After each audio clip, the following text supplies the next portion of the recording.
Thank you, Andrea. Can you hear me? Ooh, how about that? Yeah. Thank you, Andrea, for that beautiful introduction, and also for speaking so eloquently to thank the Indigenous owners of this land. And I would just like to second that and to remind us that sovereignty was never ceded, and this will always be Aboriginal land. Good evening, everyone. I'm delighted to see so many of you come out to a lecture at night. Thank you, there's not even any wine, but I'm here.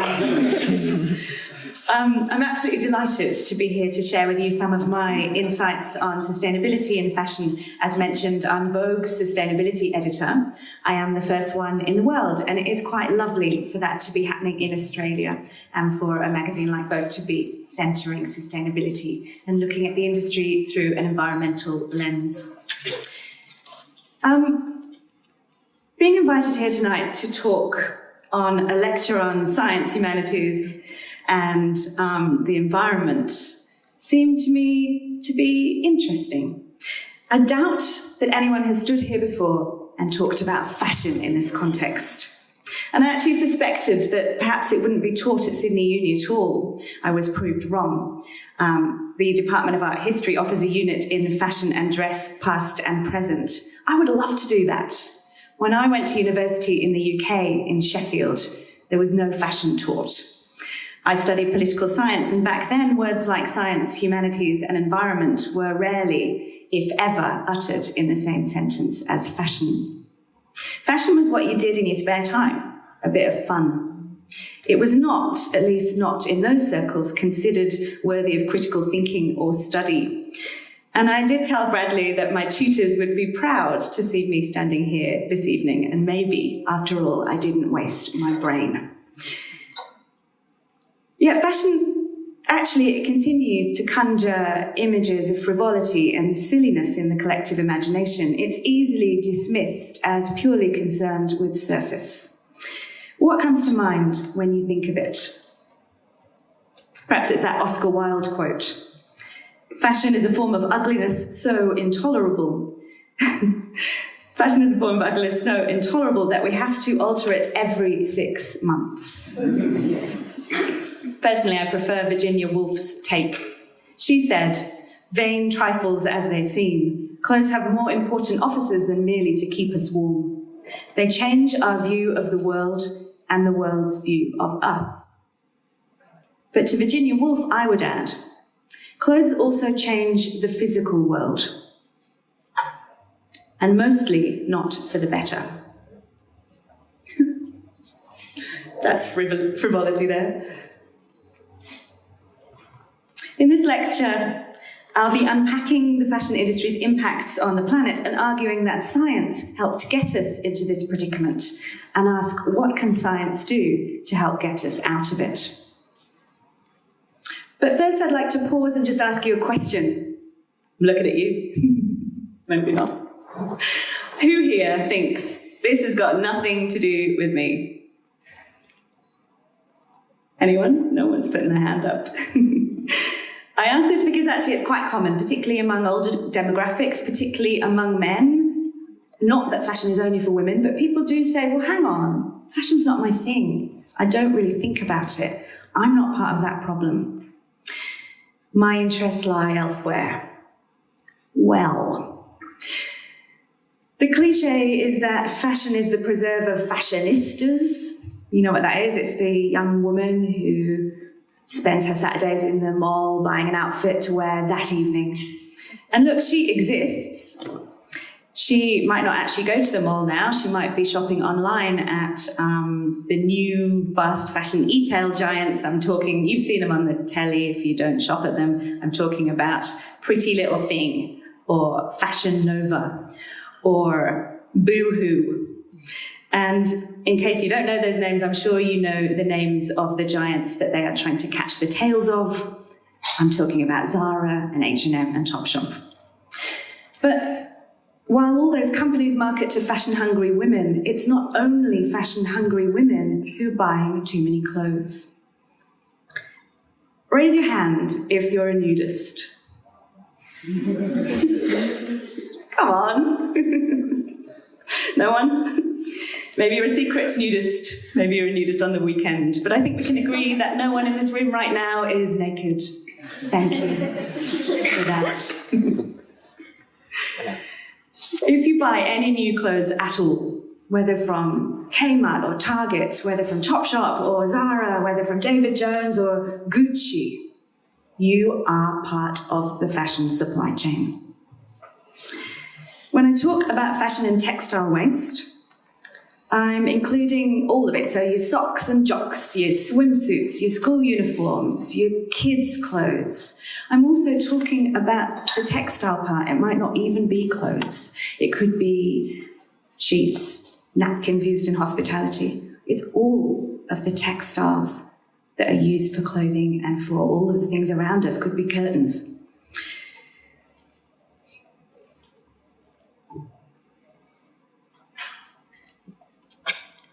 Sorry, I'm not very good at the clicking. Now, the modern fashion industry can be many things. It's a significant employer.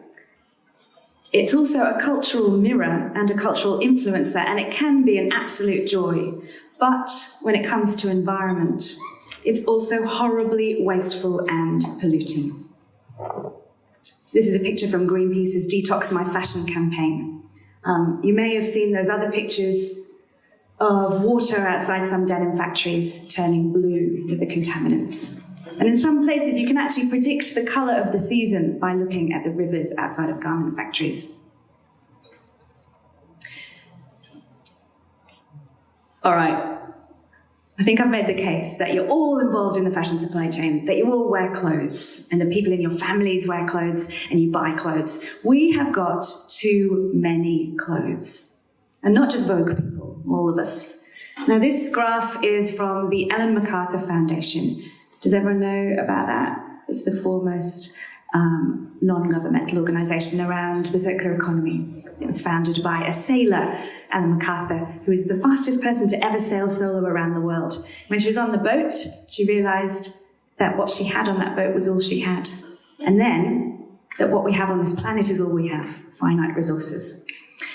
Their work's all around how can we keep those resources in use and stop being so wasteful. This graph here shows us just how much fashion we consume. Between 2000 and 2015, clothing production globally pretty much doubled. We've gone from 50 billion garments produced a year, 50 billion, to 100 billion in 15 years. And that line that goes down shows clothing utilization. So that's just how much we use clothes, how long we keep them and wear them. And at the same time that we're making more and more clothes, clothing utilization has gone down. It's gone down by about 36% as a global average. But in some countries, like China, it's gone down by 70%. But that's because they're getting more into the fashion. Now, making more clothes but keeping hold of them for less and less time is obviously a problem. I'm going to show you a little stat from Australia. That's the... That label's not real. It came from an art project called Project Stop Shop. And if you can read it there, it says, probably I can't wear this again because I've seen it already on Instagram. All right, you can't see the slide is hiding the text, but essentially it says, Australians use around 27 kilos per capita on average a year of textiles and clothing. That puts us just behind North America, so we're the second largest consumers of textiles and clothing in the world. Now, I want you to guess how much of that 27 kilos we chuck out every year. Anyone guess? Come on, audience participation is low. No one was a nudist. Anyone got a guess? 20. 37 out of 27. That would be even beyond my bad maths. The answer is 23 kilos. So we're basically buying all these clothes and then we're chucking them away. And that last slide there is also from Ellen MacArthur. And what it shows is that every second globally, we are chucking the equivalent of one garbage truck full of clothing and textiles into landfill or incinerating it. Now, what do you think's wrong with this picture? I won't get there yet. We don't have the systems with which to deal with all of this waste. We don't have curbside recycling. We don't know what to do with it. In 2015, less than 1% of used clothing was recycled into new clothing. We were talking about this before. And when I say that, I'm talking about material to material recycling. So the idea that used clothes could then be regenerated into new yarn and made into new clothes. Less than 1%. It's a disaster. Now, that doesn't mean we're not repurposing some of those clothing, some of that clothing and textiles. Op shops, charity shops, can and do repurpose some of this stuff. They on-sell it. Some of it gets baled and sent off, exported overseas, mostly to Africa, where sadly, second-hand shoppers can't afford to be as picky as we can. So if we don't want to buy it in Vinnie's, we send it somewhere where we think they will want to buy it. And that's colonialism in fashion, isn't it? It's a despicable thing. That's also resulting in local textiles industries suffering in places like Ghana and Burkina Faso, just being swamped by all the junk that's sent from Australia and from America. All right, what do you think happens to all those clothes if they aren't on-sold or sent, exported, or indeed recycled into new material? What do you think? Yeah. It's simple. We bin it or we burn it.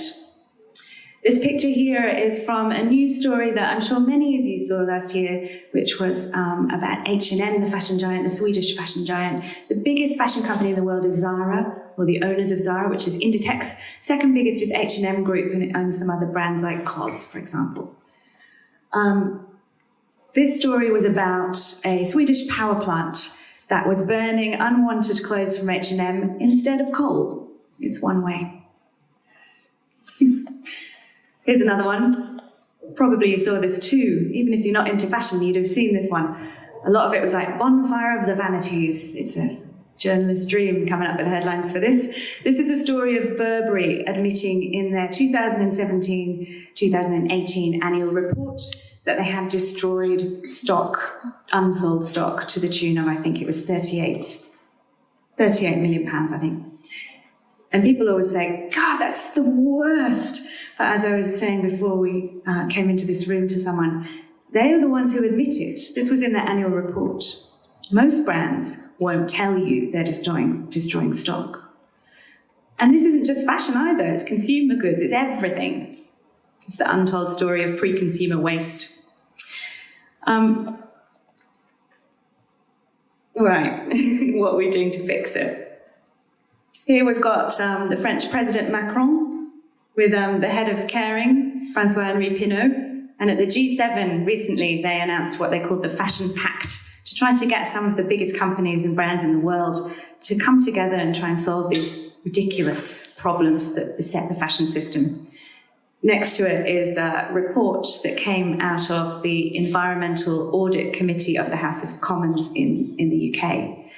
They did like 6 months work on this stuff, looking at the state of fashion waste and all of the associated environmental problems that go with it, and then making recommendations, which the government declined to take up. One of them was the idea of adding just 1 penny onto each garment, putting that cost onto producers, not to shoppers, and using that money to fund better recycling programs in the UK. And just on the side, there are some other initiatives that are happening, and one of them that's quite interesting, I think, is the UN Fashion Alliance, and they've also got something called the UN Fashion Climate Charter. So they're trying to get the industry together to make change and collaborate.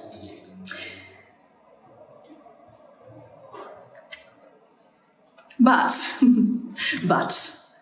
it's not happening fast enough. What do? We're basically still chucking it out. I showed you those slides. We're sending it all to landfill or we're burning it. So even though these companies are coming together trying to fix fashion, basically the system is still broken. This is just a bit of insight into how much of the clothing that we make and consume each year is synthetic. When I talk about disposable fashion, it's not disposable, is it? It's plastic. Your football shirt, your polyester yoga pants, they can take hundreds of years to break down in landfill. And also landfill's not compost, even if you put cotton in there. They don't have the right conditions. It's not aerated to break down even the biodegradable stuff. And the last headline I want to show you is about microfiber pollution. You guys all seen that one? They now estimate that 83% of tap water globally is contaminated with tiny plastic fibers. Now that's not all from clothing. Some of it's from paint flecks or bits of tires, but lots of it is actually microfibers. And in my book, Wardrobe Crisis, I interviewed a guy called Dr. Mark Brown. He's a Brit, but he works in Sydney. And he was the first person around 2013-14 to bring evidence to the fashion industry saying these tiny microfibers that we're finding in our waterways, they actually come from clothes. Every time you wash them, they wash away down the drain. So now we know that clothes pollute in their production. They pollute at the end of their life. And they even pollute during their life when we wash them. It's a gloomy lecture. That's not gloomy, we'll come to that. Feast your eyes on that. Before the Industrial Revolution, fine clothes in extravagant materials and the whole idea of having a lot of clothes and being able to change them all the time was basically for those at the top of the social tree.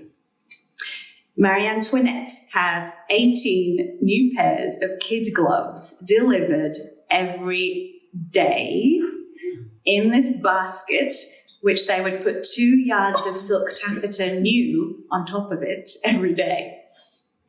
So excess is not new, but we didn't used to have this idea of democratizing excess. Ordinary people made use with a set of work clothes, perhaps a set of Sunday best clothes. We handed clothes down, we mended them, we sewed them ourselves, we knitted them, we shared them. But this idea of fashion and status, we've always had it.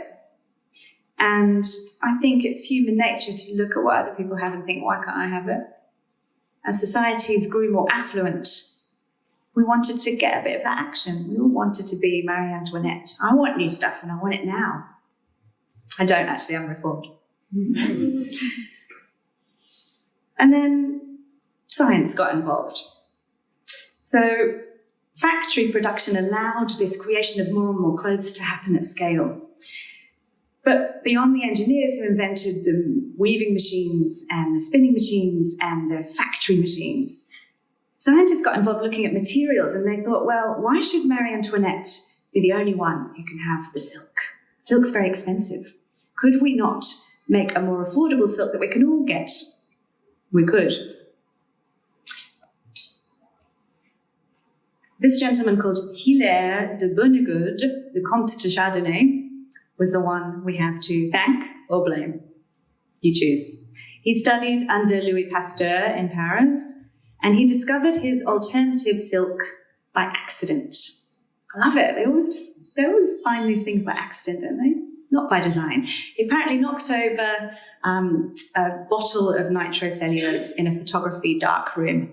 And he was really lazy and he didn't clear it up. And he went out and he came back and it had congealed and the liquid had evaporated and it left this sticky residue of like long, thin fibers.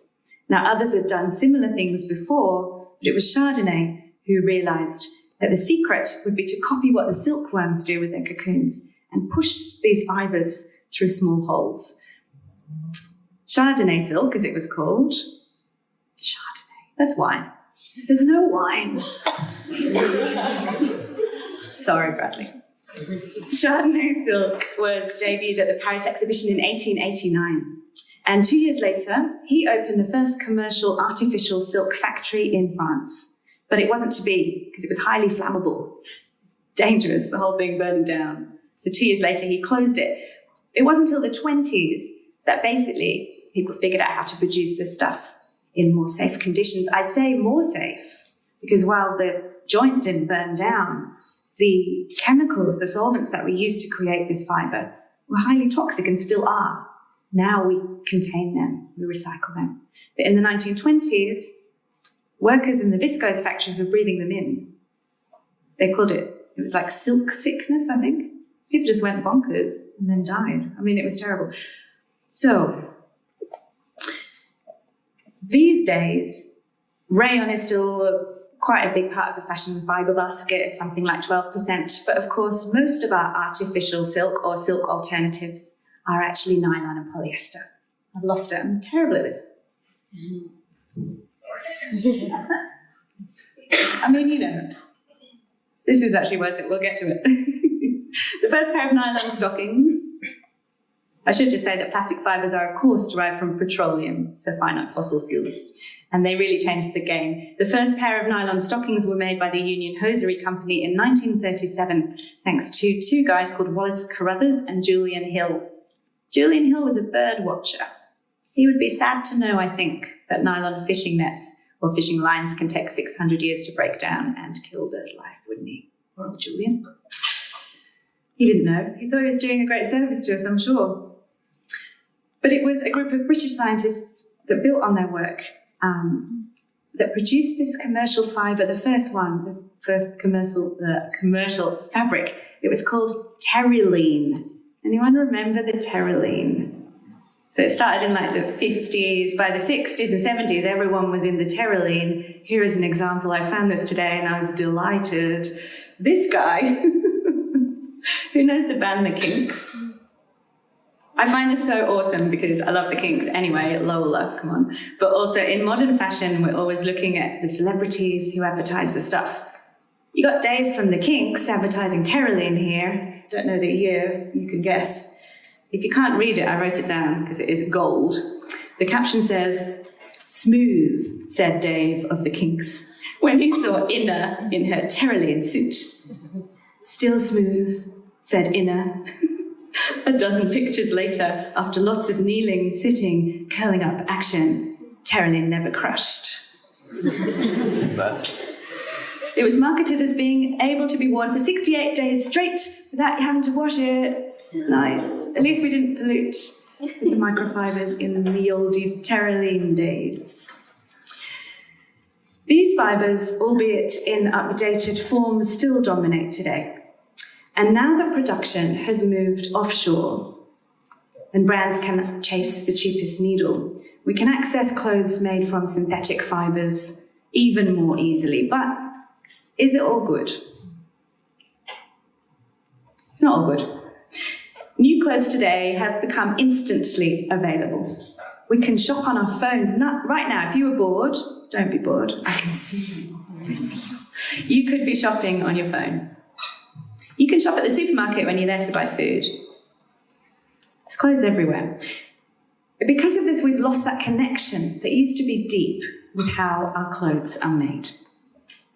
80% of garment workers are young women aged between 18 and 24. So we still cut and sew these clothes in the age-old way, often not paying those women a dignified wage, not paying them a living wage, often exploiting them. And it's easy to do that, right? When they're over there on the other side of the world and we've never seen them and we're disconnected. Easy, but not good. So even though the way we cut and sew clothes hasn't changed, the way that we access them and distribute them and sell them has, of course, changed enormously. And basically, we're drowning in fashion as a result. Remember that 100 billion garments. Now, fashion provides an interesting case study because, like I said, unless you're a nudist, you're all in the game. But the problem of producing goods designed to be bought, used fleetingly, and then discarded quickly goes beyond clothing. As part of the Anthropocene Working Group, scientists Scott Wing and Peter Haff are trying to quantify the entirety of the stuff produced by humankind ever. Imagine. This blew my mind when I read this. So, yeah, clothes, but all the textiles, all the packaging, all the IKEA furniture, all the dead computers, all the cars, all the roads, all the buildings, everything we ever made. They call this the Technosphere. That's their word for it. I'm not sure if it's an accurate word for it. That's what they call it. And the answer they estimate of all the stuff we've ever made and put on this earth is around 30 million metric tons spread over 31 million square miles of the Earth's surface. Sometimes it feels like all that's in my office. We need to tackle overproduction. The reason I told you that story is just to try to jolt us into thinking we can't keep doing this on a finite planet. It's not sustainable to carry on like there's more and more resources and they'll never end. They do end, they're finite. This quote here is from a British academic called Kate Fletcher. She works with something called the Centre for Sustainable Fashion at the London College of Fashion. And she says, if we could live within the limits of what we've already got, we could get a glimpse of what fashion might be like beyond our consumerist obsessions. Her idea is that instead of focusing on the designing and making and creating of clothes and the selling of them, we ought to shift our gaze and instead look at their use. She calls it craft of use. The idea of how clothes live once we've bought them, how they live in our lives and how they might represent stages of our lives, be passed down, mended and cared for. I think it's a beautiful idea. I don't think, though, that Kate's going to get her wish. I don't think we're going to move to a post-consumerist fashion landscape, or at least not quickly. So if we're not, what are we going to do? I started this talk by asking you about how fashion got itself in this mess thanks to science, and wondering what science might be able to do to get us out of it. If we're still going to design and produce and sell clothes, how can we redraw this picture and stop fashion's wasteful ways and reduce its negative impacts on the environment? I think it is possible. I'm actually writing a new book about this. I'm focusing on the future of fashion. There's so much in it. You'd be here all week. I'm sure you wouldn't like that. Especially not with no wine. I sound like an alcoholic. I think I'm an alcoholic. I think I am. I said to my husband before I came, I don't have any wine. Do you have some? Sorry. But I just want to focus on two things quickly. One is materials and one is AI. Scientists and fashion designers are beginning to work together in new ways on more sustainable materials, but also on the ways in which big data might get us out of some of these wicked holes we find ourselves in. I asked an academic from RMIT in Melbourne, her name's Jenny Underwood, about all of this. She's the Associate Dean of Fashion and Textiles down at RMIT there. And she said, we're in a period of great transformation, moving towards a more collaborative, cross-disciplinary future. And what she thinks is that, whereas we used to look at designers as being these one person, usually some guy, on his own being the diva, most important person on the pedestal, creating, the creator. And then he would do it all and then pass it on to the makers, not pay attention because they're on the other side of the world, etc. Now, she's saying that's not going to work. We're going to have team players. Designers are going to have to understand the language that engineers use, that mathematicians use, and that scientists use. And they're all going to have to come together to collaborate to redraw this picture in a much more egalitarian way, which I quite love. And I think the future of design is actually stepping out of that box. So instead of having the fashion people over here, the scientist people over here, you're actually going to have this lovely I want to say contamination, that's the wrong word. Collaboration. Let's just look briefly at materials. So nylon and polyester, as we heard, are game changers, but they come with a side of trouble, right?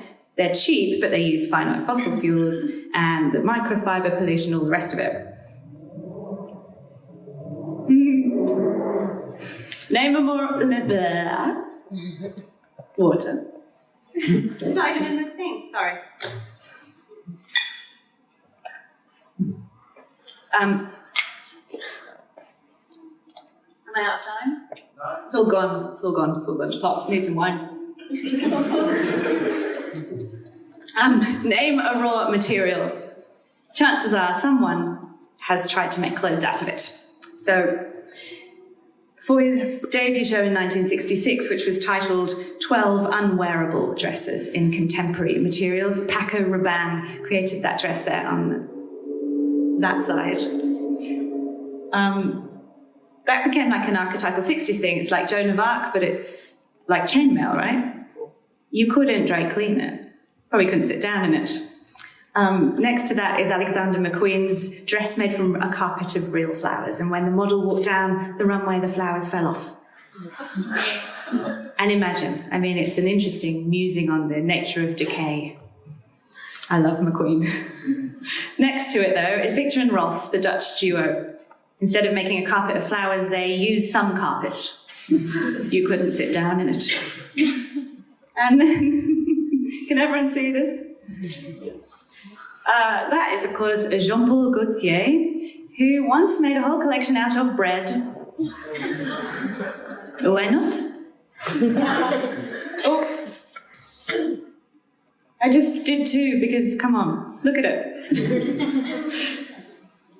Gaultier's been dressing, I'm going to say the female form, but a form since he was a child and used to make clothes for his teddy bear. He's famous for the corsets. You've probably seen them. Even the perfume is shaped like corsets. Even the bread is corsets. But I digress.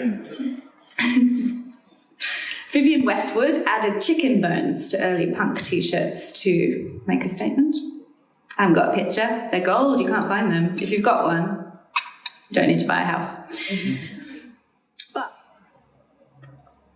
okay, amazing. So this cape here that this fetching woman is holding up was displayed at London's Victoria and Albert Museum in 2012. And it's by artists Simon Pearce and Nicholas Godley. It's woven from the silk of 1 million Madagascan golden orb spiders borrowed from the forest and then milked. I don't know how. You will have to look that up. I don't think it's going to scale commercially. Do you? But the other one, anyone know what that is? So the other dress is also owing a debt to the spider's web, although this one was developed in the lab by a Californian company called Bolt Threads that figured out a way to mimic the proteins used in spider silk to generate this wonderful silk alternative that is, before it's dyed, biodegradable. It's made from sugars and starch. I focus on Bolt Threads because they, among very many other people innovating in this area, have managed to partner with brands, with fashion labels, and actually get this stuff to market. That dress is Stella McCartney. You could have bought it.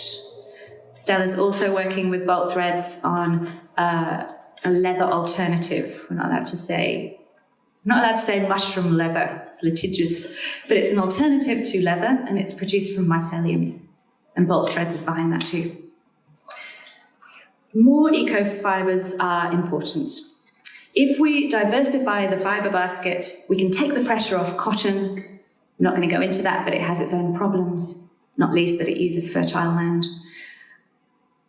If we massively increase material-to-material recycling as well, then we're also doing something great and reducing landfill. But if we're not careful, we could still be employing all of these magical new fibres and all of the resources used to make them, not just the physical resources, but the creative resources of the scientists and the designers.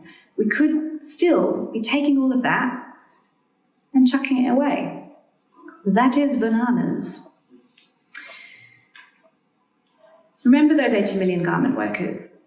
Remember any of your friends who want to work in fashion. If you ever worked in retail, remember all the effort you put into this system to get these clothes onto our backs. We don't want to be throwing that away. And so I just want to end on this idea of AI. I think that AI offers a tantalizing future picture where brands could predict much more accurately what they're going to be able to sell. They could basically design out pre-consumer waste completely by looking at machine learning and by working with algorithms. Big data could also allow brands to move to on-demand production. So instead of making 70,000 t-shirts and chucking 20,000 in the incinerator, they could actually it's like mass customization. You could, and it's actually already happening with Nike, for example, you could be ordering that t-shirt and it would be made to order, but en masse. I think that's a thrilling idea, and I think we're actually starting to see the beginnings of it. But I'm not going to end on that, because it's not half as much fun as this. Right?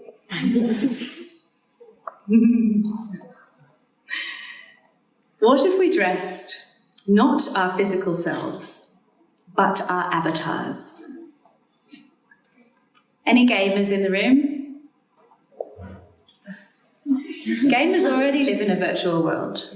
And in fact, we all live slightly in a virtual world if you think about how much time we spend online and in the digital space. I think the kind of golden age of this stuff is not going to come until the Internet of Things reaches a point at which we're all hyper-connected without having to click this thing, right? And yet, designers are already stepping into this space. This picture is from a Scandinavian brand. They're called Carlings, like the beer, but with an S. And they launched this collection last year to buy. You could actually buy it digitally.